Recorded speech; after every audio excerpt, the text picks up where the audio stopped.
Olá, boa noite, sejam bem-vindos a mais um episódio do podcast Projeto Saúde. Hoje estamos aqui com Patrícia Forestieri, que é mestre em Ciências da Saúde pela disciplina de Cardiologia, Unifesp, especialista em Fisioterapia em Cardiologia, também pela Unifesp, e especialista em Fisioterapia Motora e Neurologia, Unifesp. Docente de graduação em Fisioterapia pela Unip, docente pós-graduação Fisioterapia em UTI pela Fisiocursos, e coordenadora e docente pós-graduação em fisioterapia cardiorrespiratória, né, cursos. Professora convidada de cursos diversos de pós-graduação em saúde. Exemplos: fisioterapeuta do Hospital Municipal Brasilândia, Adib Jatene, referência ao Covid-19. Professora, seja bem-vinda. Desde já a gente agradece pela sua presença. E, como de costume, já vamos emendar a primeira pergunta aqui, que é por que você escolheu a fisioterapia? Bom, primeiro de tudo, obrigada pelo convite. É uma honra para mim poder participar de qualquer atividade, seja online ou presencial, que possa trazer um pouco de ajuda aos físios que estão aí prestes a se formar, aos estudantes, assim como para os físios que já são formados também, né? Na minha época não tinha nada disso e acho que todo esse tipo de coisa traz auxílio para que a gente possa construir uma profissão melhor e mais valorizada. Então, eu fico muito feliz pelo convite. Agora, por que eu escolhi fisioterapia? Primeiro, quando eu era pequena, eu usava aparelho nos dentes, e de tanto ir no dentista, eu super me amarrei naquela coisa, né, do universo do dentista. Assim, o consultório do meu odontologista era muito legal, e eu falei, nossa, eu quero fazer odonto. Aí depois eu balancei um pouco para a medicina e quando eu tinha assim, uns 11, 12 anos, o que me encafifava muito era a questão das deficiências físicas, porque meu pai é deficiente físico, meu pai tem sequela de poliomielite, membro inferior esquerdo, e aquilo sempre me deixou um pouco encucada. Como que pode um vírus, né, deixar uma sequela importante numa pessoa? E aí eu vi algumas pessoas nas ruas com deficiência física, né? No meu bairro tinha uma senhora com Parkinson. Eu via às vezes as pessoas em cadeira de rodas e aí eu ficava pensando, meu Deus, por que não tem nada que possa ajudar essas pessoas a voltarem a andar, né? Por que a medicina não tem um remédio, né, para fazer essas pessoas voltarem a andar? E aí um dia desses, quando eu já tinha uns 15 anos, conversando com o meu dentista, ele falou para mim, ele falou, olha, se você quer estudar isso, você não tem que fazer medicina, você tem que fazer fisioterapia. Aí eu fiquei assim, né? Eu falei, nossa, fisioterapia, o que é isso? E aí ele me deu um cartão de uma fisioterapeuta que trabalhava com neuro. Ele falou, olha, fala com ela que eu tenho certeza que ela vai te ajudar. E aí eu falei com ela e ela deixou eu vê-la atender um paciente. E aquilo me encantou, eu me apaixonei na hora. Eu falei, nossa, é isso que eu quero fazer, né? Ela trabalhava num centro de reabilitação e ela estava atendendo um paciente com sequela de AVC, no tablado, aquelas bolas suíças coloridas, ela estava com uma roupa super à vontade. Eu falei, nossa, é isso que eu quero, né? Você poder trabalhar com movimento, ajudando outra pessoa a voltar a se movimentar, num espaço super legal, sabe? Eu me encantei, me apaixonei. Eu falei, nossa, é isso que eu quero fazer da minha vida. E aí, então, eu segui todo o meu ensino médio, já tendo na cabeça que eu queria ser fisioterapeuta. Quando eu fiz cursinho e prestei vestibular, eu ainda tentei algumas outras áreas, eu me encantava um pouco com psicologia, me encantava com terapia ocupacional, medicina eu já tinha desencanado mesmo, mas a físio era o que eu queria. Então, eu entrei na físio já sabendo bem o que era isso que eu queria e já tendo uma certa predileção pela neuro, sabe? Falando assim, nossa, o que eu quero é trabalhar com pessoas que precisam ter os seus movimentos de volta, mas mais voltado para essa área da neuro mesmo, né? E aí eu fiz físio e sou muito feliz como fisioterapeuta. Esse ano eu fiz 20 anos de formada, então estou muito feliz. Aí foram 20 anos de vários altos e baixos, né? Como toda a profissão, mas foram 20 anos de pura realização. Eu sou muito feliz, muito realizada como físio. Ah, que show. Legal. Então, basicamente, suas inspirações, né? Acho que você comentou a respeito do seu pai, né? Das pessoas que você viu ao seu redor, né? Já, querendo ou não, foi uma inspiração, né? Eu acho que tem muita gente, né, Fer, que acho que entra na físio, acho que por conta dessa parte mesmo, né? Que nem muitos colegas meu de sala falam, não, entrei na físio por conta da minha avó, meu, sabe? Tipo, minha avó sofreu um acidente, ou meu pai sofreu um acidente, Ou eu sofri e acidente. entendeu? Ou eu sofri um acidente, eu acompanhei alguém da família, ou eu fui fazer fisioterapia e acabei gostando, né? Tipo, sempre são essas inspirações. Sim, sim. E aí, essas pessoas ainda são muito influentes na sua vida, seja aquela fisioterapeuta, até mesmo seu dentista, ou... Olha, com aquela fisioterapeuta, infelizmente, eu nunca mais tive contato, né? Quando a gente é muito jovem, principalmente naquela época que não tinha internet nem nada, é muito fácil a gente perder o contato das pessoas e a gente não pensa que aquilo pode ser usado no futuro, né? Mas logo que eu entrei na faculdade, eu consegui estágio numa clínica. Na época que eu fazia faculdade, era a maneira que o estágio era permitido ser feito, os estágios extracurriculares, era diferente do que eram hoje, era tudo um pouco irregular, né? Mas, por outro lado, a gente conseguia estágio com muita facilidade. Então, eu consegui estágio numa clínica e logo no primeiro ano de faculdade, eu fiquei nessa clínica fazendo estágio até o último ano. E era uma clínica que atendia pacientes tanto de ortopedia, quanto de neuro, quanto de respiratória. Uhum. E a fisioterapeuta dessa clínica, que era a fisioterapeuta que ficava me acompanhando nos atendimentos, assim como a chefe, a coordenadora da físio, são físios que me inspiram até hoje, são pessoas que eu tenho contato até hoje, são pessoas que eu agradeço imensamente até hoje por terem pisado no meu caminho e terem me ensinado muitas coisas. Eu nunca vou esquecer a primeira vez que eu ouvi a palavra AVC hemorrágico, né? Que eu falei assim, nossa, o que é isso, AVC hemorrágico? E aí, essa fisioterapeuta que me ajudava ali, né, que deixava eu ficar atendendo vendo os atendimentos dela, ela me deu um livro, que é o livro do Sullivan, Fisioterapia e Reabilitação de Sullivan, e falou assim, explicou mais rapidamente o que era o AVC isquêmico, o AVC hemorrágico, e falou, olha, lê esse livro. Eu cheguei em casa e falei para o meu pai, eu preciso comprar esse livro. Aí ele comprou o livro para mim, eu devorei o livro em uma semana e voltei tinindo para a clínica, toda orgulhosa, assim, sabe? E são pessoas que me abriram muito a cabeça, que eu tenho contato até hoje, que são inspiração para mim até hoje. Show de bola.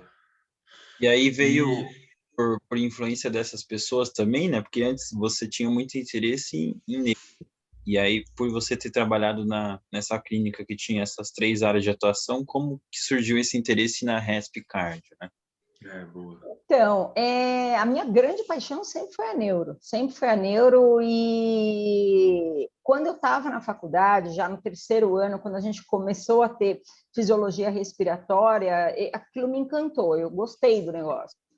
Mas eu ainda sempre preferia a neuro, né? Quando fui para o estágio do hospital, também me encantou muito o ambiente hospitalar. Eu falei, nossa, aqui é muito legal, gente.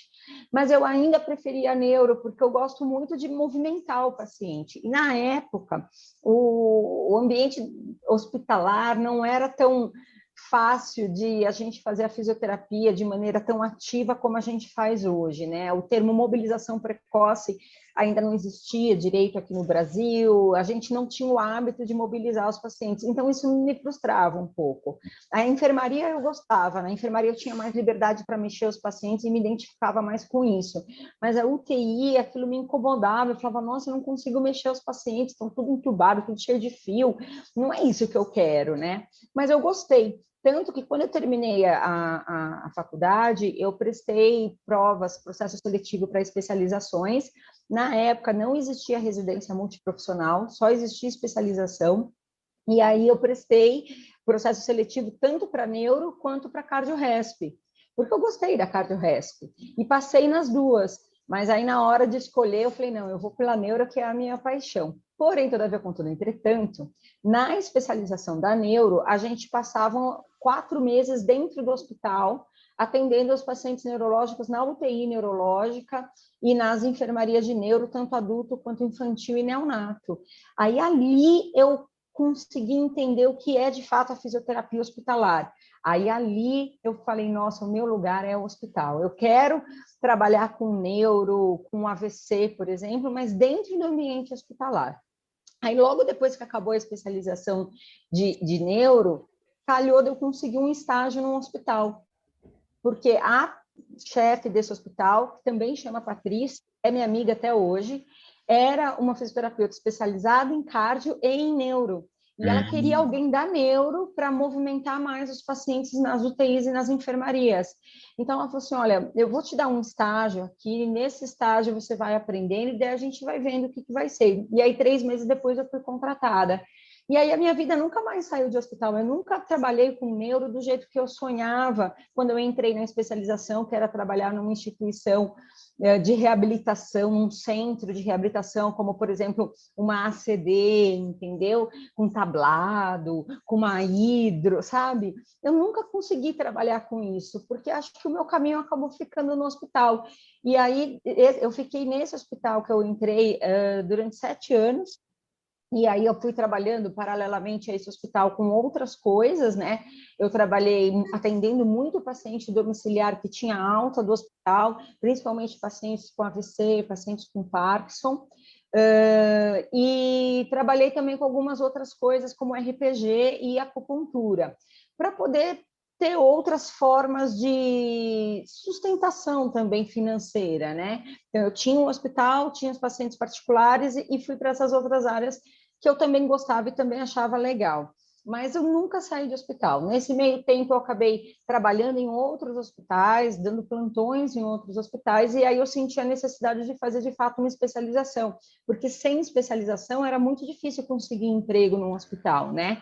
E aí eu acabei optando em fazer uma especialização em cardio, porque a grande maioria dos meus pacientes eram também cardiopatas, né? Então, eu tinha um paciente com AVC, que já tinha uma insuficiência cardíaca, ou que tinha paralelo ao AVC, ele tinha uma fibrilação atrial, como é a grande maioria dos AVCs, né?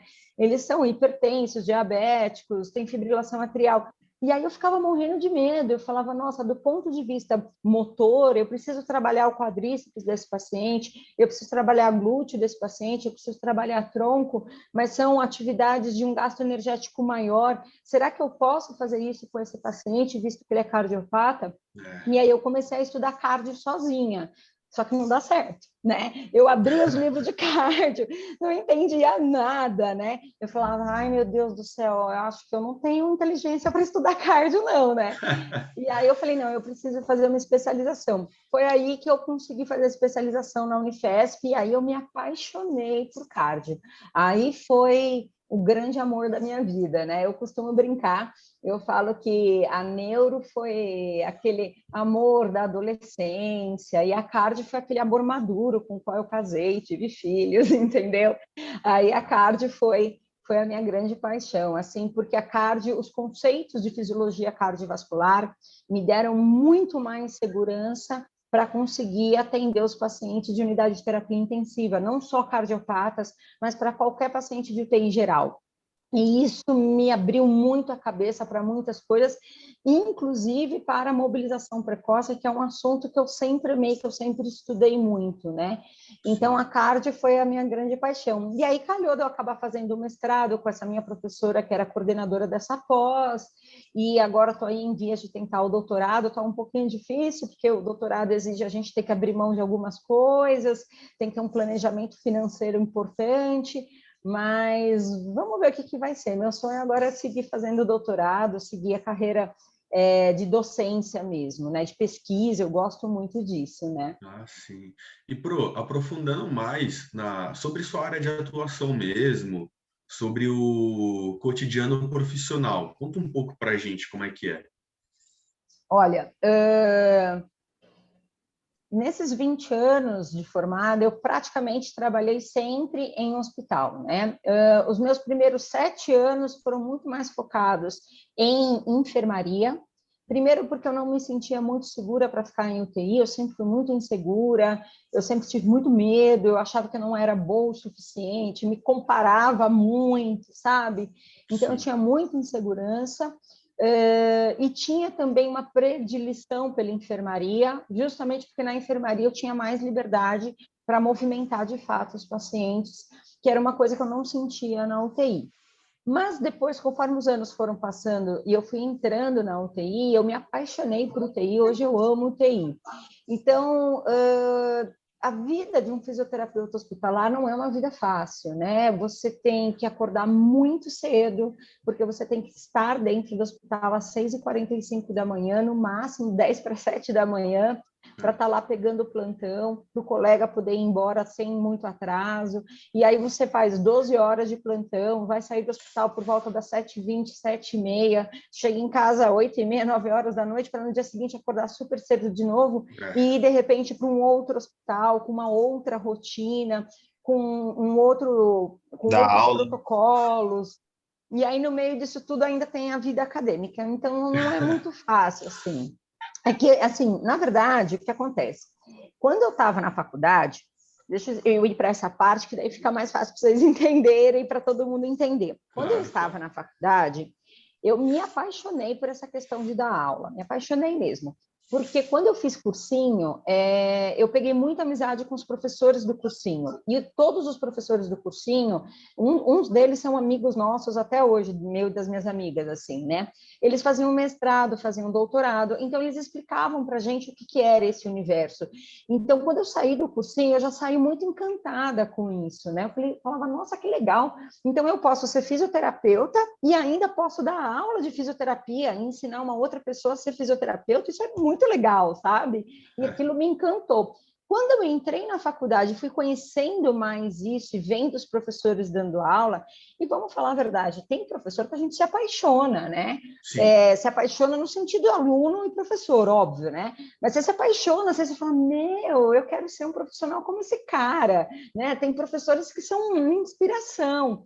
E eu tive professores assim, que hoje são meus colegas de profissão, dou aula na mesma instituição que eles, e tenho maior respeito por eles, tem uns que eu chamo de professor até hoje, né?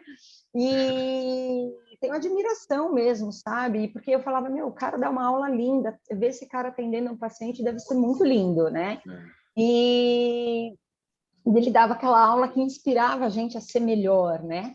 E aí, quando eu entrei na especialização de neuro, eu já tinha muita vontade de seguir a carreira docente, mas era muito difícil conseguir mestrado, o mundo era muito diferente do que era hoje, o acesso ao mundo das evidências científicas era muito difícil, então eu demorei muito tempo para conseguir isso, né? Então, nos meus primeiros 10 anos de formada, eu trabalhei muito, que nem uma condenada, dando plantão em vários hospitais, porque isso é uma coisa muito comum do fisioterapeuta que trabalha em um hospital. Você trabalha, às vezes, em 3, 4 hospitais ao mesmo tempo. E quem é de outras áreas ou de outras profissões não consegue entender isso, né? Fala assim, nossa, você tem 4 empregos? Sim, porque em um hospital você é só plantonista, nos outros 2 você é fixo, no outro você entra como folguista, e assim vai indo, né? Então, a vida é meio corrida. Mas nesses primeiros 10 anos, apesar de eu trabalhar muito, eu nunca deixei de querer dar aula e de seguir a docência, de fazer um mestrado. E aí, quando eu comecei a fazer o mestrado, foi a realização de um sonho. Porém, eu ainda tinha muitas dúvidas do que fazer da minha vida, porque eu sempre gostei muito de atender paciente, a assistência sempre me encantou. Porém, quando você começa a dar aula, você tem que abrir mão um pouco da assistência para conseguir dar conta da docência, entende? E isso me frustrou um pouco. Eu falei, poxa vida, então não vai dar para fazer as duas coisas? Eu vou ter que escolher entre a assistência e a docência. E num primeiro momento foi o que eu fiz. Então, em 2016, 2017, quando eu comecei a dar aula em graduação, já tinha 5 anos que eu dava aula em pós-graduação. Em graduação, o ritmo é muito puxado, muitas aulas para montar, muitas provas, muitos trabalhos para corrigir, e eu não estava mais conseguindo levar as duas coisas. Aí eu tive que abrir mão da assistência para poder me dedicar à docência. E aí eu fiquei 3 anos fora da assistência. E aí, na docência, é muito legal, você estuda muito, né? Ser professor é muito diferente do que muita gente pensa, a gente passa o dia todo estudando, porque você não pode dar uma aula de algo que você não sabe. Se você não sabe, é preferível você passar para alguém que sabe, né? Então, é muita responsabilidade, você tem que estar sempre atualizado, sempre passando as melhores informações, então não é fácil dar aula.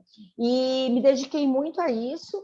Nesse meio tempo veio a pandemia. Aí, em 2020, eu pesquisando, lendo muito sobre Covid, isso por volta de fevereiro de 2020, tentando entender o que estava acontecendo no resto do mundo, né? Quando a pandemia, de fato, começou aqui no Brasil, um dos hospitais que eu trabalhei me ligou chamando para ajudar a montar um protocolo de mobilização precoce nesses pacientes com Covid. E aí eu falei, nossa, eu quero montar, eu ajudo. Aí montei, porém, na hora de montar e executar, eu falei assim, olha, eu não tenho, a gente não vai ter como, porque eu não conheço, eu não sei o que está acontecendo, né?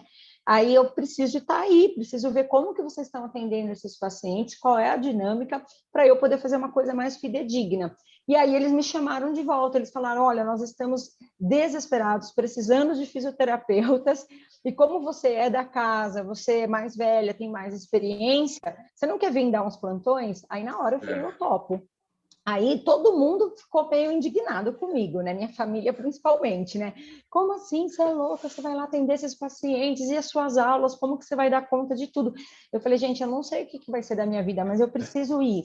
Justamente porque eu dou aula para pós-graduação, para UTIs, para gente que quer trabalhar em UTI. Como que eu vou dar aula sem conhecer paciente COVID? Né? Só lendo artigo, eu não vou conseguir. Eu, pelo menos, preciso ter a vivência para conseguir, através da minha vivência prática, dar uma aula de qualidade. Eu não consigo dar aula de algo que eu nunca atendi, né? Aí eu falei, não, eu preciso ir. E foi a melhor coisa que eu fiz na minha vida. A minha vida virou uma loucura. Do começo de 2020 até agora junho de 2021, eu estava trabalhando em um hospital de UTI Covid. Agora em 2021 eu estava no Hospital Brasilândia, que é um hospital da Zona Norte de São Paulo, em específico para Covid. Eu estava amando trabalhar lá. Fui muito feliz, aprendi muito, muito, muito mesmo, como pessoa, como profissional, com tudo que eu vivi nessa pandemia. A qualidade das minhas aulas, eu acho que ficaram também melhores, porque eu revi muitas coisas com um outro olhar, agora com um olhar de docente, entende? Não só com o olhar de uma fisioterapeuta assistencial. Então, muitas aulas eu chegava em casa e mudava tudo. Falava, não, eu vou acrescentar isso, eu vou acrescentar aquilo. Então, eu confesso que a minha vida ficou bem bagunçada. Eu tive que abrir mão muito da minha vida pessoal.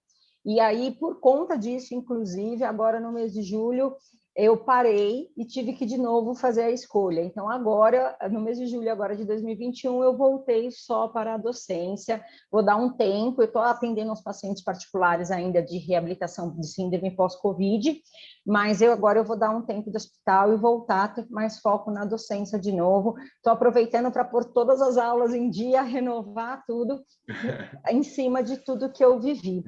Então, assim, ser fisioterapeuta da parte hospitalar demora muito para você conseguir pegar o ritmo, porque é um ritmo muito intenso. Quando você vê, você está de plantão sábado, domingo, Natal, Ano Novo, Carnaval, feriado, Dia dos Pais, Dia das Mães, Dia dos Namorados, e você tem que ter essa consciência que é o caminho que você escolheu. Então, quando você entra, a área da saúde é uma área que exige muito da gente, mas a área hospitalar principalmente. Então, quando você escolhe esse caminho, você tem que pensar muito bem.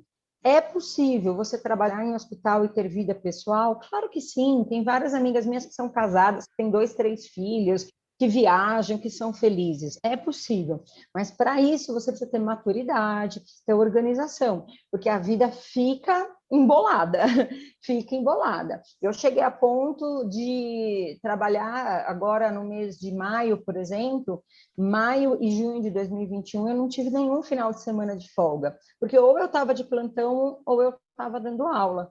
Fiquei muito feliz, por um certo lado, porque eu estava fazendo 2 coisas que eu amo muito, que é estar na UTI Covid e estar dando aula.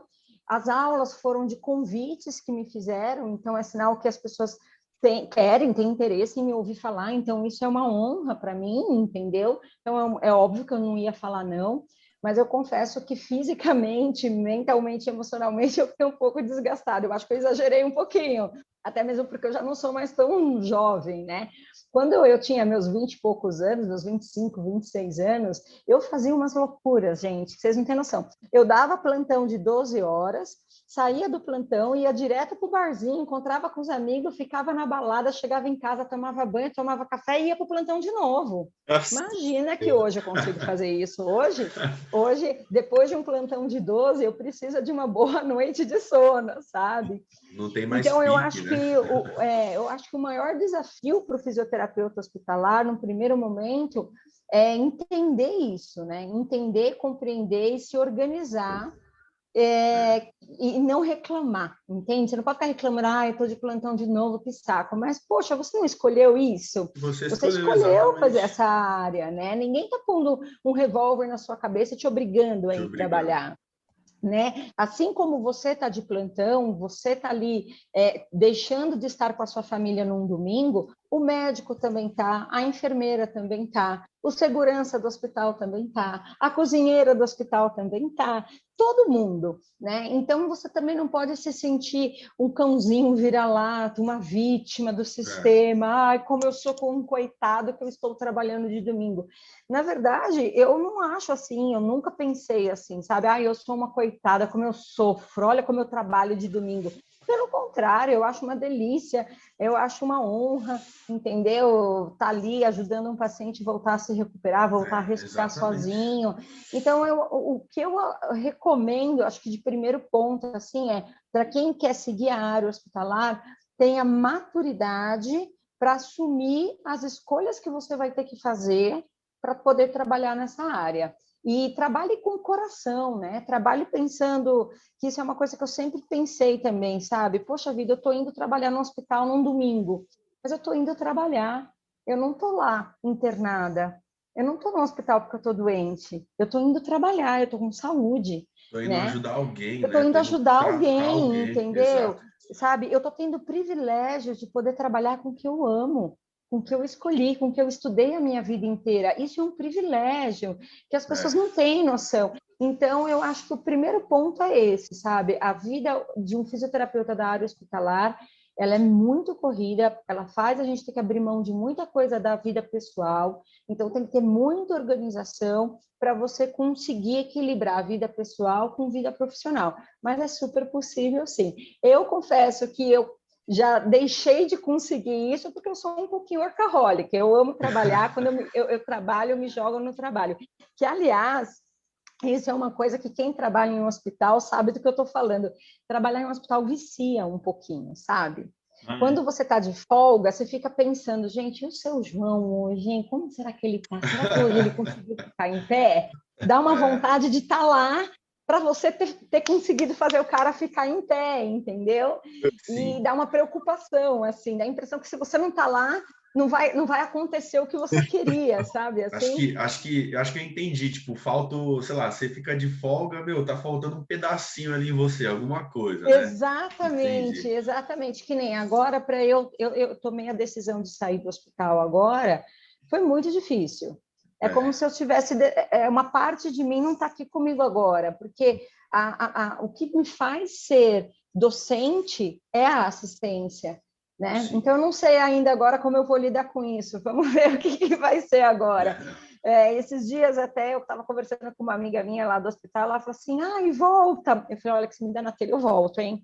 Aí tem uma outra amiga minha que trabalha no hospital particular de São Paulo, que ela sempre fala para mim, ai, meu sonho é trabalhar com você de novo, vamos trabalhar juntas de novo, porque a gente era uma dupla ótima, assim, Aí né? a tentação fica como? Aí a tentação fica, né? Aí eu até comentei isso com a minha mãe ontem, minha mãe falou assim, não, esse ano você vai passar o Natal com a gente, né? Esse ano a gente vai poder ter Natal, esse ano a gente está vacinado. Eu falei, não, é verdade, esse ano eu quero passar o Natal com meus pais. Mas hoje você se sente realizada, né? Pô, trabalhando pra Sim, caramba já. sim. Hoje você, né, sem dúvida, né? Manda aí, Fer. Pro, e a gente, você comentou um pouquinho de pandemia. Eu imagino o quão difícil tenha sido, por mais do que você tenha falado para a gente, né, de ser uma experiência que você tenha tido, né, que voltando, né, passou esse último ano na linha de frente, né, trabalhando com médico, trabalhando com enfermeiro. Você Como que foi esse um ano, né? Qual que é, às vezes a gente vê uma coisa na mídia e é outra coisa. Como que foi esse ano, né? O que que você aprendeu? Ah, seja conhecimento científico, seja conhecimento da vida, o que que você pode falar para a gente? Olha, esse ano foi um ano muito marcante na minha vida particular, acho que não é de todos, né? Mas na minha vida particularmente, porque me fez repensar muitas coisas essa pandemia, mas muitas coisas, tanto pessoal quanto profissional, né? Primeiro ponto, eu acho que me assustou um pouco, ver o quanto a ciência, quantas pessoas têm descrença na ciência, né? Sim, Como se a ciência fosse algo para crer, né? A ciência é a ciência, você não tem que é crer ou provado. deixar de crer, entendeu? Então isso me assustou um pouco, sabe? Eu falei, epa, em pleno 2021, né? Em pleno século 21, né? Nós não estamos em 1800 e bolinha, nós estamos no século 21, com tanto acesso à informação, tem tanta gente que não acredita na informação correta e prefere as informações erradas. Então, isso foi uma coisa que me deixou muito revoltada desde o começo dessa pandemia. Foi uma coisa que me irritava, na verdade, assim, né? Eu brincava com todo mundo, eu falava, gente, se eu tiver um infarto, vocês já sabem o porquê que eu vou infartar. Porque, assim, me irritava ver tantos absurdos. E lá dentro dos hospitais, a sensação que eu e os outros profissionais nós tínhamos, eu conversava isso muito com as enfermeiras, eu falava, gente, eu tenho a sensação de que a pandemia está acontecendo só aqui no hospital, que o hospital é um mundo paralelo. Porque eu saía na rua, eu saía do hospital nos picos das pandemias, tá? Eu saía no hospital, eu via tanta gente na rua bebendo cerveja, se abraçando, como se nada tivesse Tivesse acontecendo, que juro que eu acontecido. comecei a achar que a louca era eu. Eu falei, gente, será que eu é que estou sonhando, que está tendo uma pandemia, que eu estou no hospital, sabe assim? Então, isso foi uma coisa muito difícil para nós que estávamos ali dentro do ambiente hospitalar, vendo muitos pacientes morrerem por essa doença, ter que lidar com tanta gente espalhando desinformação, desacreditando. A pergunta que eu mais ouvi ao longo desse 1 ano e meio é: escuta, é verdade mesmo que as pessoas estão É, morrendo disso? é. É verdade que esse vírus é realmente ruim? Aí eu ficava assim, como assim é verdade? E aí eu sempre falo para todo mundo, as pessoas falam assim, a imprensa fica mostrando só isso, fica exagerando. Eu falo, gente, a imprensa não mostra nem metade do que está Exato. sendo a realidade. O que está passando na televisão não é nem metade do que a gente está enfrentando lá. Então, eu acho que o maior desafio primeiro foi esse, sabe? O segundo maior desafio, eu acho que é essa sensação de solidão que dá. Por exemplo, eu vou falar no meu caso, né? Meus pais moram no interior de São Paulo e eu moro em São Paulo com uma das minhas irmãs. Por conta da pandemia, em 2020, as minhas irmãs não são da área da saúde, então todo mundo estava no interior, na casa dos meus pais, trabalhando online. E eu fiquei sozinha em São Paulo.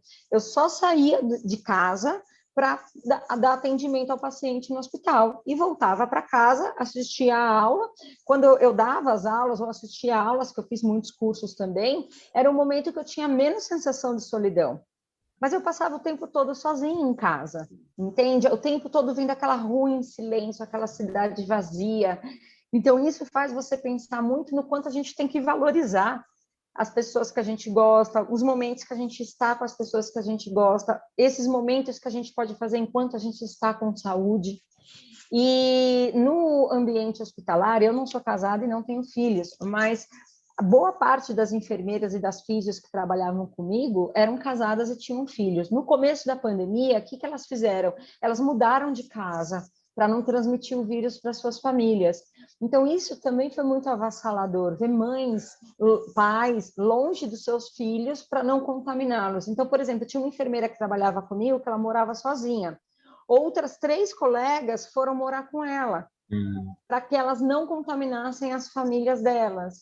E elas passaram 6 meses sem ver a família, exceto por online, crianças pequenas. Então, isso também é muito impactante, né?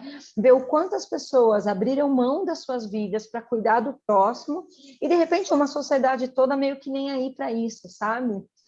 E depois, acho que um terceiro fato que foi muito marcante, eu acho que é essa questão da falta de conhecimento a respeito da doença. Isso foi muito marcante. Você lidar com uma doença que você não conhece deixou todos os profissionais muito perdidos. Sim. Tinha remédio que funcionava para um paciente e outro não. Tinha método de ventilação mecânica que funcionava para um paciente e outro não.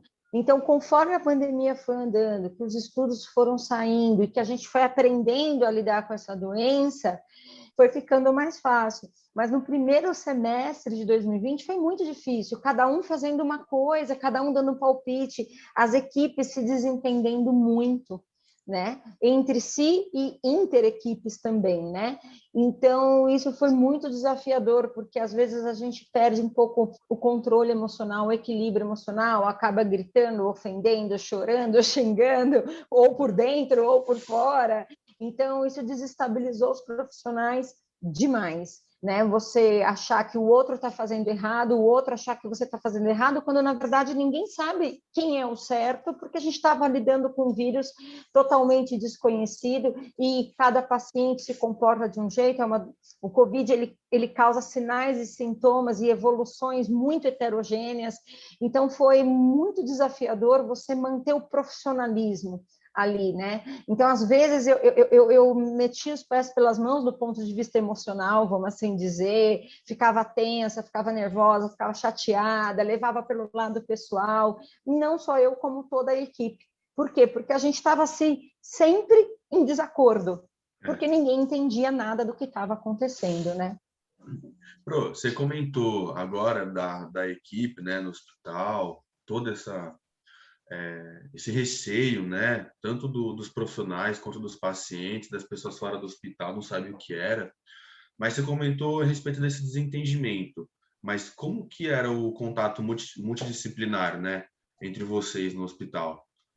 Olha, eu sou uma pessoa extremamente multiprofissional. Até esses dias eu vi no Facebook um comentário numa página de fisioterapia, uma pessoa falando assim: parem de romantizar o multiprofissionalismo, porque isso não existe, multiprofissional, caramba. Nossa, eu comecei a escrever, aí eu falei, quer saber, não vou discutir, eu quero paz, quero saúde mental. Porque, assim, eu sempre trabalhei com equipe multiprofissional, na Unifesp, em todas as especializações que eu fiz, o foco sempre foi esse. Quando eu fiz mestrado, eu fiz um mestrado estritamente multiprofissional. Se eu não tivesse a ajuda do médico, do enfermeiro, a coisa não andava. E eu fui preceptora e tutora do programa de residência multiprofissional em Carso da Unifesp. Então, eu amo trabalhar com uma equipe multiprofissional. Eu amo fazer aquela visita multiprofissional à beira do leito, que todo mundo participando. E existem hospitais que isso realmente funciona, que isso é muito bem empregado. Então, por mais que tenham esses desacordos, isso faz muito bem, porque esses desacordos, depois todo mundo respira fundo e fala, não, vamos pegar o que houve de bom, então, pôr tudo num papel e vamos ver o que a gente vai fazer com esse paciente.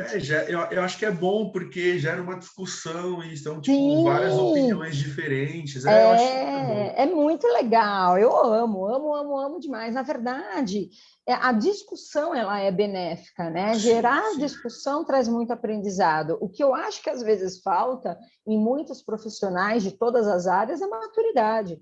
Maturidade para entender que você está ali discutindo o caso, mas não é pessoal, né? Você está em desacordo com aquela técnica, com aquela conduta, vamos tentar chegar num acordo do que é melhor para aquele paciente nesse momento, mas depois nós estamos ali juntos tomando uma cerveja, está tudo bem, né? Não é porque eu te odeio ou que o outro me odeia, eu não estou fazendo isso como uma afronta.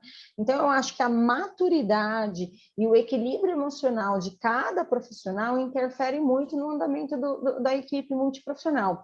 Por isso que o treinamento do trabalho de equipe multiprofissional, a educação continuada, a gestão de cada equipe é muito importante, porque a depender de como é feito esse tripé, gestão, educação continuada, é que a gente consegue, então, fazer com que todo mundo tenha consciência de que vão ter desacordos, mas que nós vamos chegar naquilo que é melhor para o paciente, porque eu não estou Sim. ali por causa do meu ego, eu não estou ali porque eu acho que eu sou a melhor. Não, eu estou ali por causa de quem? Por causa do meu paciente. É para ele que a gente tem que pensar no melhor, né?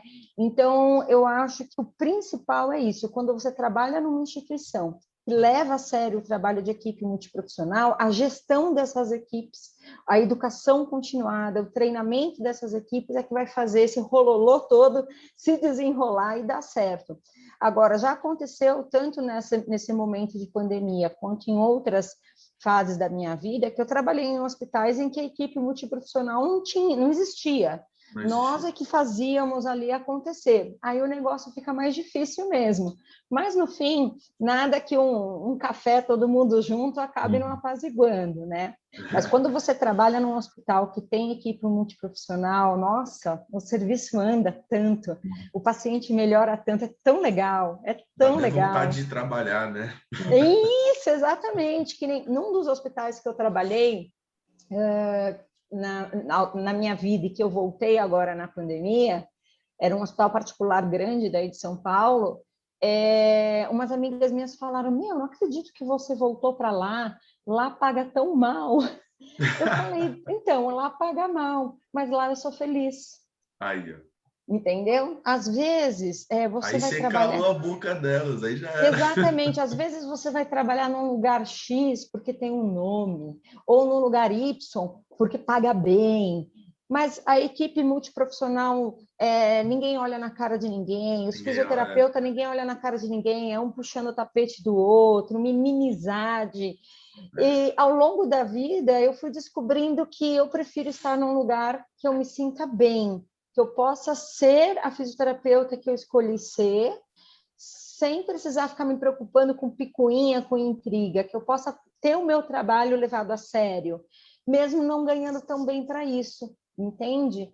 Então, nesse lugar eu fui muito feliz e quando eles me chamaram para fazer parte da equipe na Covid, uma das coisas que me empolgou foi isso. Eu falei, que legal aí, vou voltar a trabalhar lá. E o mais legal é que fazia 6 anos que eu estava longe desse hospital.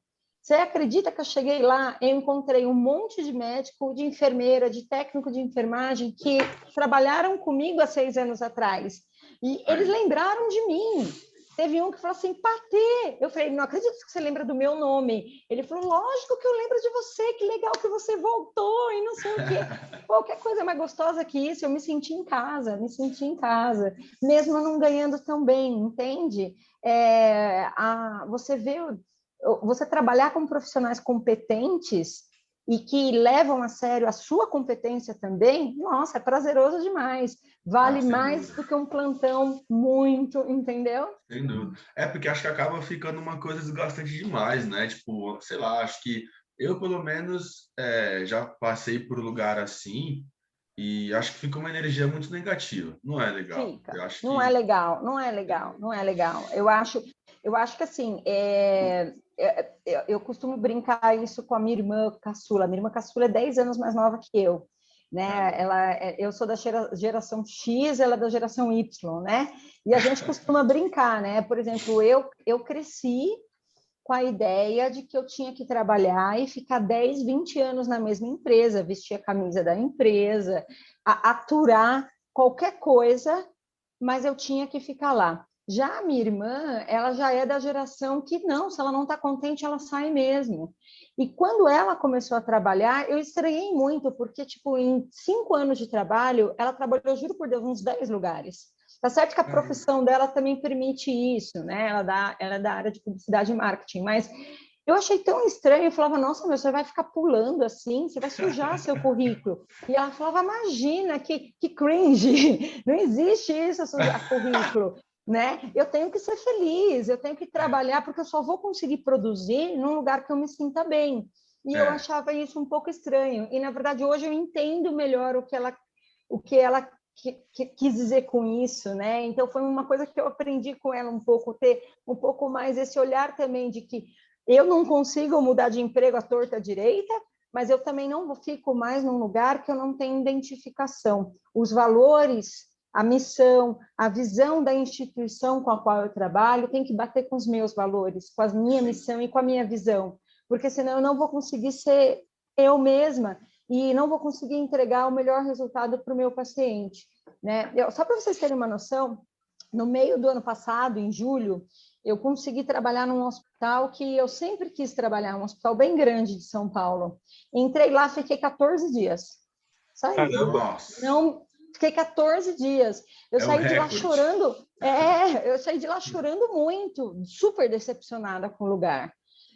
Não que eu tenha criado expectativas, mas é que justamente por ser um lugar famoso, de nome, o Caramba 4, é que eu esperava uma outra forma de trabalho em equipe, sabe? Eu saí de lá tão frustrada, e ao mesmo tempo tão aliviada por ter saído. Eu falei, se fosse há uns anos atrás, eu teria ficado, eu teria aguentado pelo nome, entende? Porque eu preciso ter esse nome no meu currículo. E tudo bem, quando você é jovem, às vezes você precisa engolir alguns sapos para poder construir o seu currículo. Mas eu estou num ponto da minha vida que eu falei, quer saber? Eu não preciso disso não, entendeu? Eu prefiro ser feliz. Com 14 dias eu olhei para a cara do cara e falei, tchau, fui. Aí, galera, para vocês que estão ouvindo aí, ó, já fica o recado aí, ó, da professora Patrícia. Porque é verdade, eu mesma, assim, é aquilo que eu comentei com vocês, eu particularmente sempre fui muito insegura, muito ansiosa e muito insegura, eu tinha muito medo de não conseguir emprego, do que ia ser da minha vida, será que eu sou boa o suficiente para reabilitar um paciente? Reabilitar uma pessoa é de uma responsabilidade muito grande, né? O paciente está contando com você, com o seu trabalho, para ele voltar a comer sozinho, voltar a colocar uma roupa sozinho, né? Então, você não pode levar isso na brincadeira, isso tem que ser muito sério. Então, eu sempre fui muito preocupada com isso. E por esse medo de talvez não me sentir segura e boa o suficiente para as coisas que eu queria construir na minha carreira, eu aproveitei ao máximo todas as oportunidades que apareceram, o que é bom.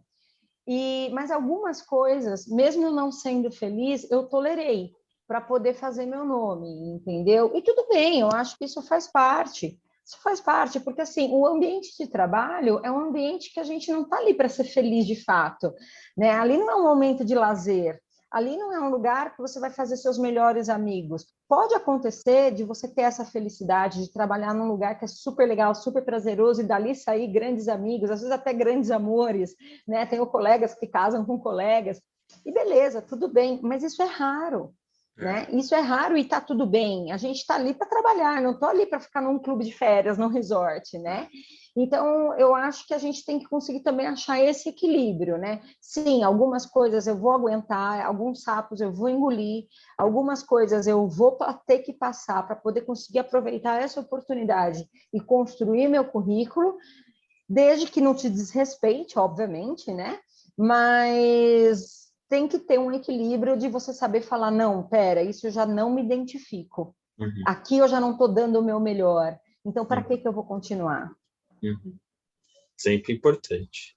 Pro, e nesses 20 anos, a gente acabou citando um pouco da questão do multiprofissional, todo o seu conhecimento, todas as suas experiências, todos os seus locais de trabalho, o que você sente, né, nesse primeiro momento no hospital, mas até mesmo na parte acadêmica, você sente que são coisas que precisam melhorar na CardioResp, né? Tanto para gerações futuras de fisioterapeuta, tanto para as que estão atualmente. Vixe, muita coisa. Muita coisa precisa melhorar. Eu acho que o primeiro ponto que me deixa um pouco preocupada, sendo bem honesta, é o fato das pessoas terem se acomodado com a facilidade que a internet traz em relação ao acesso a conhecimento e à informação. Tem que tomar um pouco de cuidado com isso, né? Hoje é incrível eu abrir um celular e na palma da minha mão ter acesso a um artigo científico, por exemplo. Né? Hoje é incrível eu abrir um Instagram e, de repente, ali ter uma informação legal de um profissional que eu admiro, de um profissional que estuda. Né? mas tem que tomar muito cuidado, porque o que eu tenho visto é que muitos profissionais se adaptaram a essa facilidade e acabam não se aprofundando nos assuntos. E para você ser bom na área da saúde, principalmente dentro de um hospital, você tem que se aprofundar, você tem que estudar da maneira antiga, pegar livro, sentar na biblioteca, abrir o livro e fazer resumo. Hoje eu vejo que existe resumo para vender, né? Alunos de graduação que vendem resumo para vender, e uns resumos lindos, super bonitinhos, que eu falo, que capricho, que fofo, eu nunca consegui fazer isso, meus resumos são sempre uns rascunhos. E tudo bem, eu acho isso super interessante do ponto de vista de talvez isso até ajudar alguém de alguma forma, mas para você aprender, você tem que estudar, você tem que fazer o seu resumo. Então, isso é uma coisa que eu converso muito com os professores de todas as áreas, da enfermagem, da medicina, da biomedicina, da odonto, da veterinária, o quanto tem caído a qualidade dos profissionais que estão chegando na faculdade. Profissionais que eu estou formando, sabe assim? E aí a gente se questiona, se pergunta, se culpa, né? Até que ponto o meu papel enquanto docente está contribuindo para essa queda da qualidade? Até que ponto o papel da instituição na qual eu estou está contribuindo para isso? Então a gente percebe que existe uma série de erros de todos os lados, mas uma das coisas que eu acho mais difíceis é a gente conseguir trazer um ensino de qualidade para uma população que não está habituada a estudar e que não quer se aprofundar, que não quer estudar, que não sabe estudar, que não tem método de estudo e que prefere ouvir 1 minuto de TikTok e que vai atender o paciente baseando a sua conduta em cima daquele 1 minuto do vídeo do TikTok. Entende? Então, isso é uma coisa que eu acho assim, extremamente perigosa para todas as áreas, principalmente para quem está dentro de um hospital. Então, eu acho que precisaria ter um pouco mais de consciência. Uma das coisas que eu acredito que traria um pouco mais de consciência é se no ensino os alunos tivessem um acesso à prática mais cedo. Isso é uma crítica que eu faço ao ensino, não na graduação da instituição em que eu dou aula, mas como um todo e de todas as áreas, e acho não só para a área da saúde, né? Mas em algumas faculdades públicas que eu tive acesso, por exemplo, os cursos de medicina, os alunos da medicina eles chegam muito cedo perto do paciente. Entende? Tem algumas universidades públicas que o professor ele dá aula de ausculta cardíaca. Aí ele fala assim para o aluno, olha, agora nós vamos lá auscultar o paciente do leito tal. Aí ele ausculta e fala assim, agora vocês vão ler o prontuário do paciente e daqui 30 minutos a gente vai discutir o caso. Isso é um aluno de 1º, 2º ano de medicina. Então, eu acredito que... Exatamente, eu acredito que se os alunos tivessem acesso mais cedo ao paciente, mesmo que seja só de observação, ele teria consciência da responsabilidade dele frente ao atendimento a um paciente. E isso ia fazer ele falar, nossa, eu tenho que estudar, eu não tenho que assistir TikTok, entendeu? Eu tenho que estudar. Eu acho que assim, com o avanço da tecnologia, lógico, a gente veio coisa excelente, né? Que nem você falou, hoje a gente tem acesso a um artigo na palma da mão, a gente consegue baixar PDF, mas também a gente acho que ficou muito encostado com isso, né? Sim, exatamente, entendeu? É o que eu sempre falo isso em aula, quem tem aula comigo sabe que eu falo muito a seguinte frase, usem a internet a seu favor. A internet, ela pode te dar coisas maravilhosas para fazer você crescer dentro da profissão, para você ser bom, para você estudar. Mas as pessoas usam a internet para ficar vendo a vida alheia, né? Para ficar entrando, né? Para ficar entrando no Instagram de boy lixo, sabe? Para ficar vendo TikTok, para estudar muito superficialmente. Quando, na verdade, você pode usar a internet para adquirir um livro em PDF, que é uma coisa que não tinha na minha época.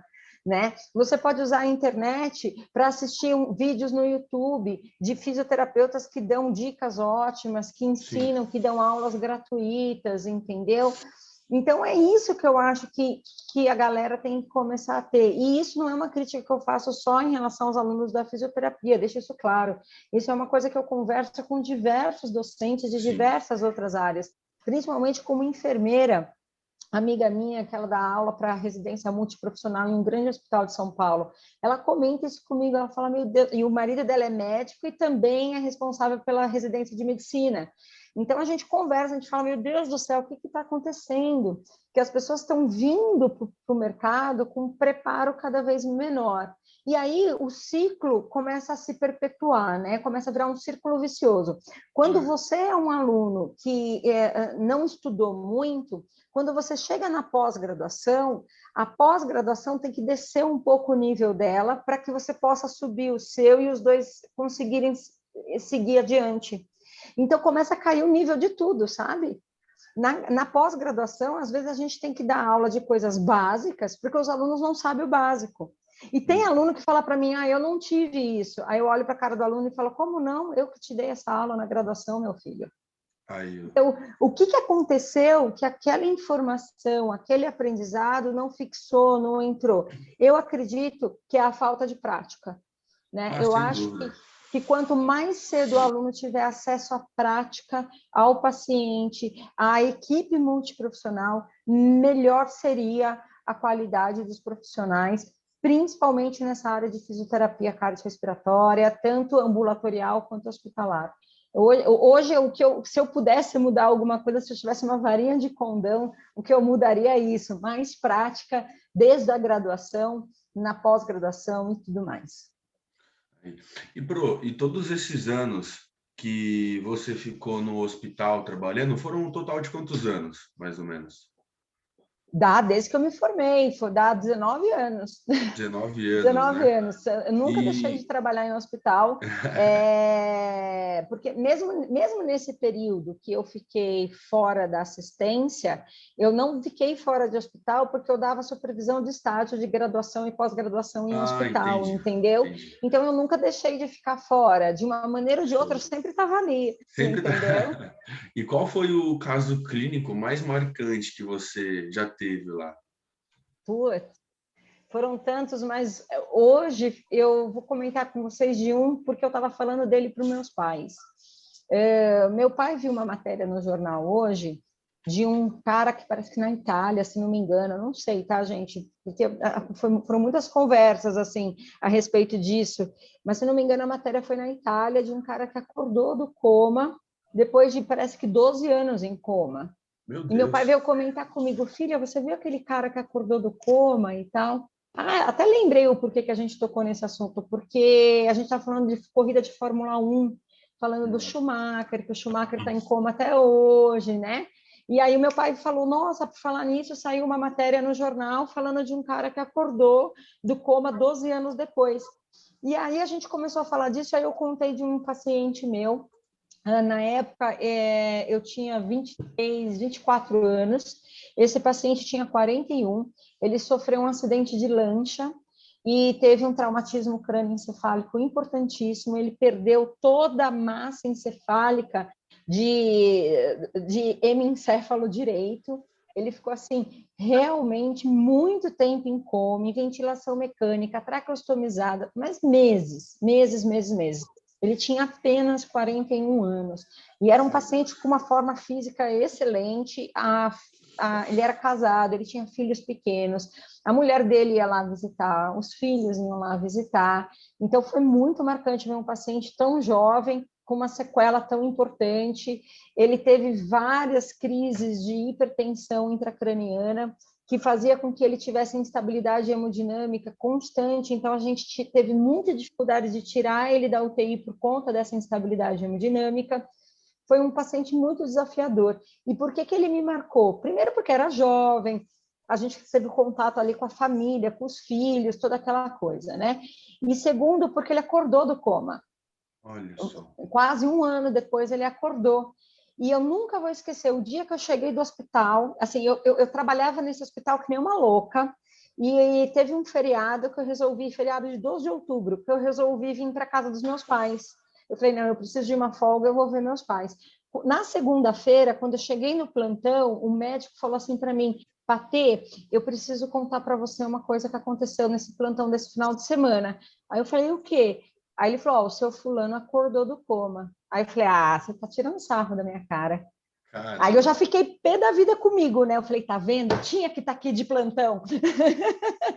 Mas eu juro que eu fiquei chocada, assim. Eu falei, ele acordou do coma. Aí ele falou assim, juro por Deus, ele acordou do coma e ele fez assim com a mão. Aí eu falei assim, não, isso é reflexo. Isso é RTCA, reflexo tônico cervical assimétrico. Aí o médico deu risada, né? O doutor Matheus, nunca vou esquecer dele, ele deu risada, ele falou, Patê, não é RTCA. Ele acordou do coma, então vai lá ver. Nossa, mas na hora, coloquei o avental, coloquei a roupa, me paramentei inteira, eu falei, eu vou lá agora.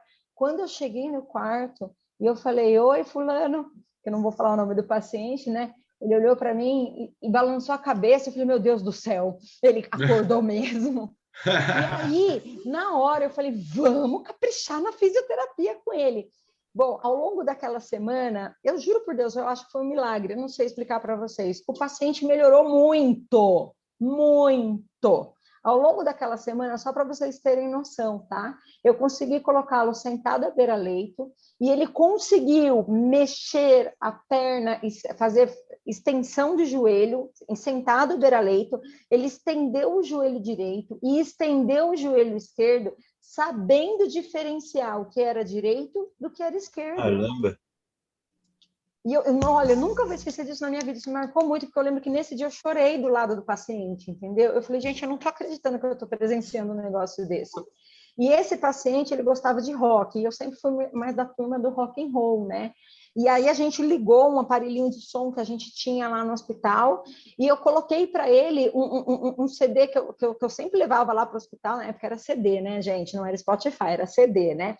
Eu coloquei um CD do YouTube, porque eu amo YouTube, e eu falei para ele, eu falei assim, olha, eu gosto de YouTube, o senhor sabe que eu gosto de YouTube, então eu vou colocar YouTube. E eu nunca vou esquecer disso na minha vida, que ele fez assim, ó, ele fez um joinha perto da perna dele, assim, ó. E ele ficou ouvindo e balançandinho a cabeça. Eu chorei muito. Então, esse caso me marcou muito. Esse paciente ficou muito bem, mas, infelizmente, uns 4 meses depois, ele acabou evoluindo com um tromboembolismo pulmonar importante e acabou indo a óbito. Mas foi um dos casos que mais marcou a minha vida, assim. Se esse paciente estivesse vivo, e se eu visse ele na rua, no meio de uma multidão, eu reconheceria ele, porque ele me marcou muito. Uhum. Essas histórias que tiram aquela lagriminha agora. Não, é demais, é demais. Tem um outro paciente nessa mesma época, nesse mesmo hospital, tá? Eu tive um outro paciente que me marcou muito também. Eu falo o nome dele porque eu sei que eu tenho a permissão da mãe dele, é o Wellington. O paciente Wellington era um paciente com distrofia muscular de Duchenne, já num estágio bem avançado, e ele morava no hospital praticamente, já fazia uns 2 anos que ele estava lá, tracostomizado, a gente não conseguia dar alta para ele por uma série de motivos, inclusive motivos sociais importantes, e aí ele ia ficando no hospital.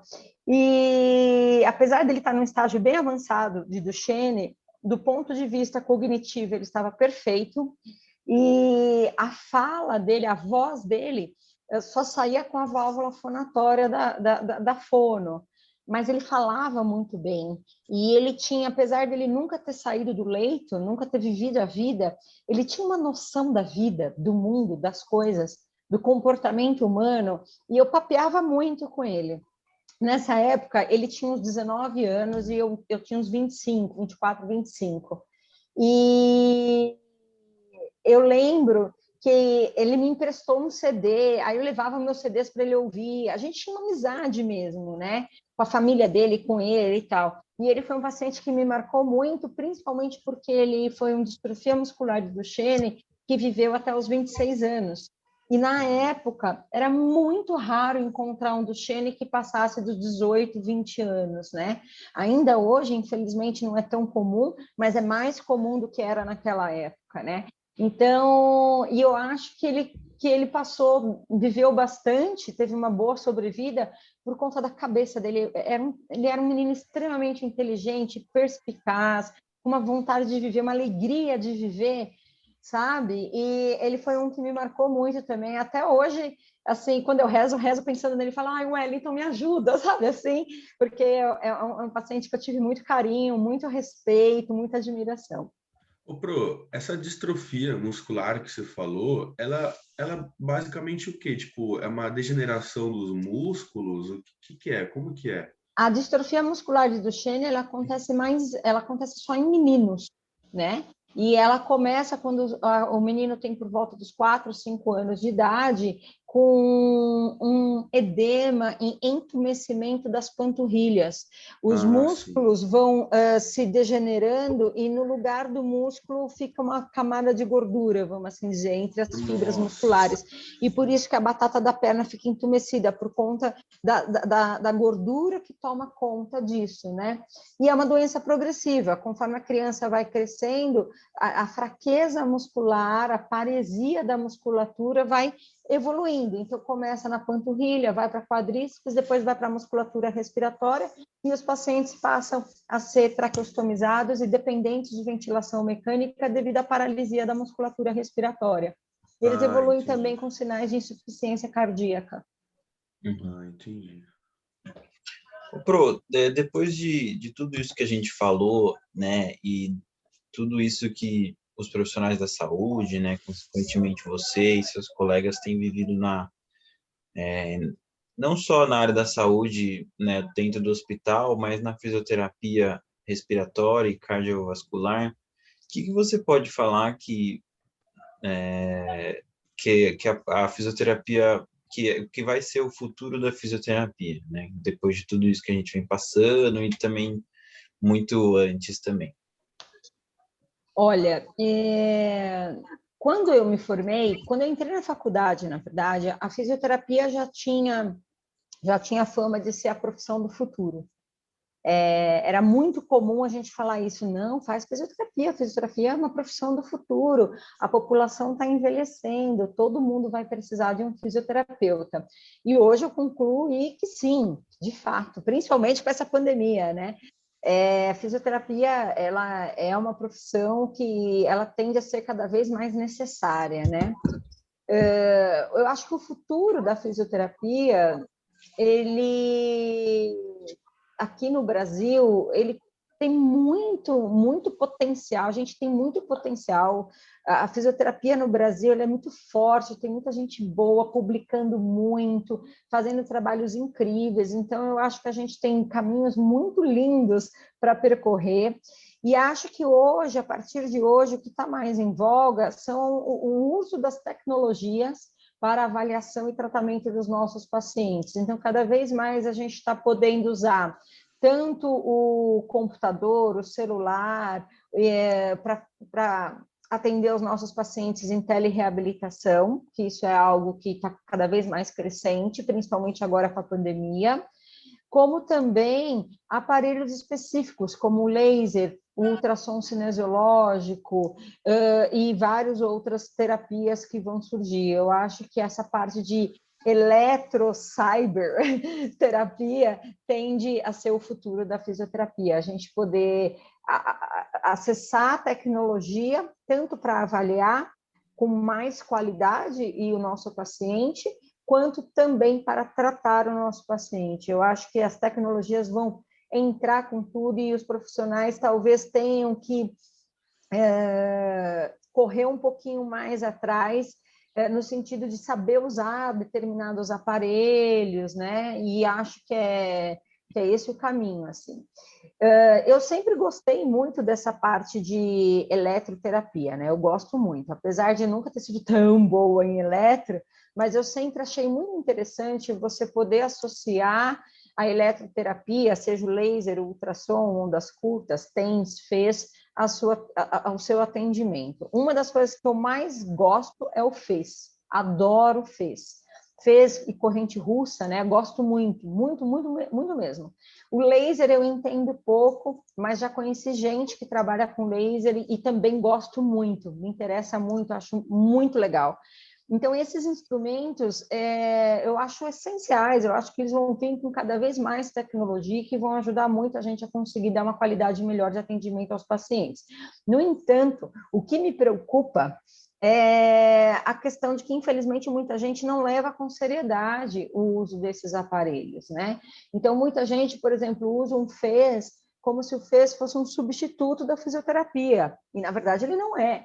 Ele é um instrumento de fisioterapia, né? Nada substitui as nossas mãos e o nosso cérebro, né? E infelizmente tem gente que vai lá, põe ainda até hoje, e isso me deixa muito triste, irritada, de ver que tem fisioterapeutas que ainda se comportam dessa forma, né? Que falam que você tem que valorizar a profissão, mas na hora que ele vai atender um paciente, ele não atende com qualidade. Ele vai lá, ele põe um aparelho, deixa o aparelho lá por 1 hora, ele volta, tira o aparelho e fala tchau para o paciente. Né? Então, o que só me preocupa em relação à tecnologia é isso, é os profissionais acabarem se perdendo, né? Não entenderem que a tecnologia ela é um adjunto do seu trabalho, né? Ela é uma ferramenta para o seu trabalho e não é o seu substituto. Então, é só isso que me preocupa. Mas acho que o futuro é esse. Uma coisa que eu tenho acompanhado muito no LinkedIn é algumas indústrias de bioengenharia que fazem aparelhos para ajudar as pessoas a voltarem a se movimentar, como aquele exoesqueleto, lembra daquele exoesqueleto, a primeira vez que ele foi publicado? Isso é um ramo que eu também acho que vai crescer muito, que muito me interessa, eu gosto muito dessas coisas. Esse tipo de aparelho que ajuda a pessoa a voltar a ficar em pé sozinha, que dá liberdade para o paciente, seja ela qual for, seja para ele conseguir ficar em pé para escovar os dentes, ou seja até mesmo um exoesqueleto para ele sair andando na rua. Eu acho que é esse o futuro, é esse o caminho. Já ouvi profissionais falando assim, mas quando chegar esses aparelhos não vai mais precisar de fisioterapeuta. Muito pelo contrário, é um fisioterapeuta que vai treinar o paciente a conseguir usar essas ferramentas ao seu favor. Da mesma coisa, do mesmo jeito que nós treinamos um paciente para aprender a usar um andador e uma bengala, nós vamos ter que treinar esse paciente a usar um exoesqueleto, claro. Né? Então, essas coisas me encantam muito, assim. Também me encanta muito as órteses e próteses moderníssimas, né? Que nem agora a gente vai ter as Paralimpíadas. Eu amo as Paralimpíadas. Eu gosto também pra caramba. É legal pra caramba. Justamente para você ver o nível de tecnologia que chegou à reabilitação, entendeu? Eu acho lindo, lindo, lindo, lindo, lindo, lindo. Aqueles corredores que são amputados, que correm com aquelas pernas. Eu acho aquilo incrível, aquilo é de uma tecnologia maravilhosa, sabe? Então, chegou, né? Então, assim, eu acho que é esse o futuro, o domínio da tecnologia e o fisioterapeuta que souber inovar, né? Tanto no atendimento, de saber usar essas tecnologias a seu favor, seja a telereabilitação quanto os aparelhos em si, é um fisioterapeuta que vai ter uma boa colocação no mercado nos próximos anos. Legal. E você quer falar, Fer? Quer falar mais alguma coisa? E baseado em tudo isso que você falou, de aparelhos, obviamente de mão, de cérebro, o que você, até mesmo para a gente encerrar, não tomar mais do seu tempo, o que você consegue deixar de... A gente falou várias histórias inspiradoras assim, mas o que você consegue deixar de recado para os alunos que estão escutando e até mesmo algumas dicas, né? Que esteja na faculdade, esteja em pós-graduação. Putz, olha, tantas dicas, tantas coisas que eu gostaria de ter ouvido na minha época e ninguém me deu. Eu acho que, assim, primeira coisa mesmo, não é chavão de professor, não, né? Todo mundo fala, você fala isso porque você é professora. Não, não estou falando como professora, não. Eu estou falando como profissional e como amiga, futura colega, né? Vocês veem, agora recentemente, eu nessa pandemia, eu tive o prazer de dar plantão com vários ex-alunos meus. Eu acho que a primeira de tudo, né? A gente tem que entender que nós somos colegas de profissão. Né? Daqui a alguns anos nós vamos estar trabalhando todos juntos, né? E o que eu gostaria é que eu pudesse olhar para um aluno meu, como aconteceu comigo nessa pandemia, e falar, nossa, que legal, ele está aqui, e olha, ele está fazendo um trabalho lindo. E não o inverso, putz, esse cara não presta, esse cara é mau caráter. Entendeu? Eu sempre costumo brincar, quem me acompanha aí nas aulas e tudo mais, eu sempre falo, por onde a gente passa, a gente tem que deixar um bom rastro, né? Então, você tem que ser bom profissional, tem que ser boa pessoa, tem que ser bom caráter. Então, eu acho que o primeiro de tudo é caráter, né? Fazer o certo sempre, não importa o que você vai ganhar em troca disso, fazer o certo, né? Ser justo, ser honesto, olhar nos olhos, né? Acho que o primeiro ponto, não fugir da raia, né? Cumprir aquilo que você se compromete, isso é caráter, né? Você falar assim, tá bom, eu estarei lá às 8 da manhã, tá bom, você estará lá às 8 da manhã. Olha, você vai me entregar tal coisa dia 10, tá bom, dia 10 você entrega tal coisa, né? Isso é comprometimento, isso é profissionalismo, isso é caráter. Isso faz muita diferença no mercado de trabalho e na vida pessoal. Segunda coisa é estudar. Isso não é chavão de professor, gente. Eu estou falando realmente como amiga mesmo, porque, como eu falei, nós somos colegas de profissão. Estudem, não tenham medo, não tenha medo. Às vezes, a gente abre um livro e aí a gente começa a fazer resumo e a gente, como eu falei para vocês, eu estudava card e não entendia nada. Falava, ai meu Deus do céu, estuda, faz um grupo de estudo, chama os amigos, conversem com os professores. Os professores da faculdade, os professores da pós-graduação, eles não são seus inimigos, eles são seus amigos. Alguns não são tão abertos, não são tão simpáticos. Todo mundo tem os seus defeitos e suas virtudes. Tem pessoas que não são tão de conversar, tem pessoas que são tímidas, tem pessoas que são muito ocupadas e não vão te dar tanta atenção. Mas aquele professor que você se identifica, que você sabe que ele te dá abertura, tira dúvida com ele, né? Pede conselho, ouvir conselho nunca é demais. Tira dúvida, fala, olha, eu estava estudando tal coisa, não estou entendendo, que caminho eu vou? Mas estude, não tenha medo de estudar. Você não vai perder seu tempo, né? Então, você tirar um sábado de manhã para estudar, uma manhã de domingo para estudar, você não está perdendo tempo. O estudar é o que vai fazer a diferença. Estudar principalmente fisiologia. Quando você estuda como o corpo funciona, fica muito mais fácil para você conseguir entender e programar o que você vai fazer com aquele paciente quando ele tiver tal coisa. Você entende? Você entende os aspectos patológicos e você consegue programar melhor a sua conduta, traçar melhor seus objetivos a curto, médio e longo prazo. Então, estudar fisiologia, entender muito de como o corpo funciona no normal, é o que vai te ajudar a entender qualquer paciente que você for atender. Só que para isso você precisa sentar e estudar, fazer resumo, não ter vergonha de estudar, não ter vergonha de perguntar, de tirar dúvidas, de pedir ajuda, mas não ter vergonha de estudar. Estudar é um grande diferencial, sabe? Levar na brincadeira a profissão vai te trazer um preço muito alto depois. E aí depois você vai falar, poxa, nossa profissão é tão difícil. Então, a nossa profissão ela é difícil como qualquer outra. E assim como qualquer outra, quem está se dando bem é quem se diferencia, né, no seu caráter, na sua dedicação, né? Então, eu acho que o que eu realmente recomendo, do fundo do coração, volto a repetir, não é chavão de professor, é experiência própria. Levem a sério o estudo, o estudar faz a diferença. Inclusive, na pandemia, eu tive de novo, todos os dias, essa confirmação, sabe? Às vezes eu falava com uma amiga minha, Jéssica, se você estiver me ouvindo, um beijo para você no plantão. Eu falava para ela, porque ela é muito mais nova que eu, ela foi minha aluna na pós-graduação, eu falava isso para ela.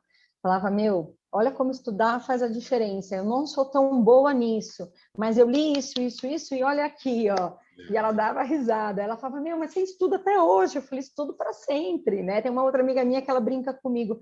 Ela fala, meu, você lê um artigo todo dia? Sim, eu leio um artigo todo dia, né? Então, estude. Você se programar. Ah, mas eu não tenho tempo. Se organiza. Organize-se, acorde mais cedo, mas estude. Estudar vai fazer muita diferença. É isso. É isso. Obrigado, prof. Obrigado. A gente só agradece mesmo, prof. É isso. Ai, de nada, gente. Ó, eu tenho mais um monte de coisa para falar. Se vocês quiserem, um dia eu conto várias histórias legais de pacientes, que eu tenho um monte de paciente que eu guardo de coração, que eu tenho histórias boas, tanto de fisioterapia quanto de pessoas, né? Que nem vocês falaram agora de paciente que marcou, só para ilustrar, né? Eu tive um paciente na clínica de reabilitação cardiopulmonar que eu trabalhava até pouco tempo atrás, que era um paciente com DPOC, e ele era advogado e era professor de direito numa faculdade de direito. E durante a fisioterapia, ele me ensinava um monte de coisa de direito. Era tão legal, gente, era tão legal. Eu brincava com ele, eu falava, ai, hoje vamos falar do quê? E assim, então, o paciente, ele nos ensina muita coisa em todos os sentidos, sabe? E aí eu nunca vou esquecer que uma vez na televisão da clínica estava passando uma reportagem sobre pena de morte. E aí eu perguntei para ele o que se ele, como professor de direito, como advogado, tudo que ele já foi na vida, né? Se ele era a favor ou contra a pena de morte. Ele me deu uma aula. Eu fiquei assim, ó. Eu falei, Caramba. nossa, que maravilhoso, mudou totalmente minha cabeça. Ele é um outro paciente que me marcou muito, graças a Deus ele está vivo, acompanho ele no Facebook, está dando aula ainda, ele é maravilhoso. Então, assim, tem várias histórias para contar para vocês, mas essas histórias, elas só acontecem, acho que é porque a gente se dedica para a nossa profissão e faz um bom atendimento, né? Então, por isso que eu falo, você quer viver essas histórias, quer estar lá atendendo o paciente, quer estar lá dando o seu melhor para ajudar alguém a voltar a ter o seu melhor, você tem que estudar, não tem jeito. Não tem jeito, não tem como fugir. Tem que levar a sério. Com essa história que a gente encerra mais um podcast, novamente agradecendo pela sua participação. Foi um prazer estar aqui nessa hora, escutando todas as histórias, todos os ensinamentos. Eu abro esse espaço para você fazer seu jabá digo, novamente deixar um recado para o pessoal. Olha, pessoal, lá no Instagram, eu estou com 2 Instagrams profissionais, né? Eu tenho um que é o @PatriciaForestieri, que é onde eu publico um pouco da minha rotina profissional, das aulas que eu dou, os pacientes que eu atendo, os lugares que eu trabalho. Publico também coisas que eu acho legal para os fisioterapeutas saberem que existem. Publico também os cursos que eu dou. Eu dou muitos cursos na Fisiocursos, que é um lugar que eu adoro trabalhar, tem vários cursos legais, super recomendo. Dou cursos em várias outras instituições e também dou alguns cursos à parte por mim mesma, que aí vocês podem me seguir no meu outro Instagram, que é o @mentoriapatriciaforestieri, que eu tenho focado principalmente em cursos de reabilitação ao paciente COVID-19. Eu vou dar um novo curso agora de reabilitação ao paciente com síndrome pós-Covid entre setembro e outubro, eu ainda não fechei a data, mas se vocês seguirem meu Instagram, vocês vão ter acesso às datas e quem quiser participar, são cursos online justamente para facilitar, né? Porque eu acho que o online tem suas facilidades, então quem tiver interesse aí e quem também quiser me chamar para dar aula, palestra, participar de congresso, essas coisas, fica à vontade, porque o que eu puder falar sobre fisioterapia, eu falo, gente, eu sou apaixonada pela nossa profissão, o que eu puder contribuir para o mundo da fisioterapia ser melhor, eu contribuo com prazer. Então, me segue lá, @PatriciaForestieri ou @mentoriapatriciaforestieri. É isso aí. E tem o podcast também, né? Não tenho podcast ainda, você acredita? Todo mundo fala que eu deveria montar ou um podcast ou um canal no YouTube. Eu tenho um canal no YouTube, mas eu sei mexer muito pouco, gente. Então, como eu falei para vocês a respeito das tecnologias, né? Eu sou um zero à esquerda em tecnologia, tá? Então, assim, todo mundo fala que eu deveria montar um canal no YouTube. Inclusive, lá no meu Instagram, antes da pandemia, eu fazia lives entrevistando as pessoas, né? Na verdade, eram entrevistas pessoais, era um canal como esse de vocês, como esse podcast de vocês, eu entrevistava profissionais da fisioterapia, justamente porque eu acho isso super legal, principalmente para alunos, né? Só que eu queria fazer isso no YouTube, mas eu nunca consegui fazer. Aí veio a pandemia, eu fiz em formato de live, né? Aí agora eu pretendo voltar a fazer em formato de live, porque é o que eu mais sei mexer. Mas todo mundo fala que eu deveria montar um canal no YouTube bonitinho, fazer um programinha mesmo. Eu tenho vontade, mas eu tenho pouco tempo para me dedicar e para aprender a mexer nessas ferramentas. Quem sabe agora, a partir desse semestre, eu amadureça mais essa ideia, tá? Mas quem quiser dar uma olhada no YouTube, eu tenho alguns vídeos lá, pode dar uma olhada também, que tá lá. Patrícia Forestieri, é só por lá no YouTube. Fechou.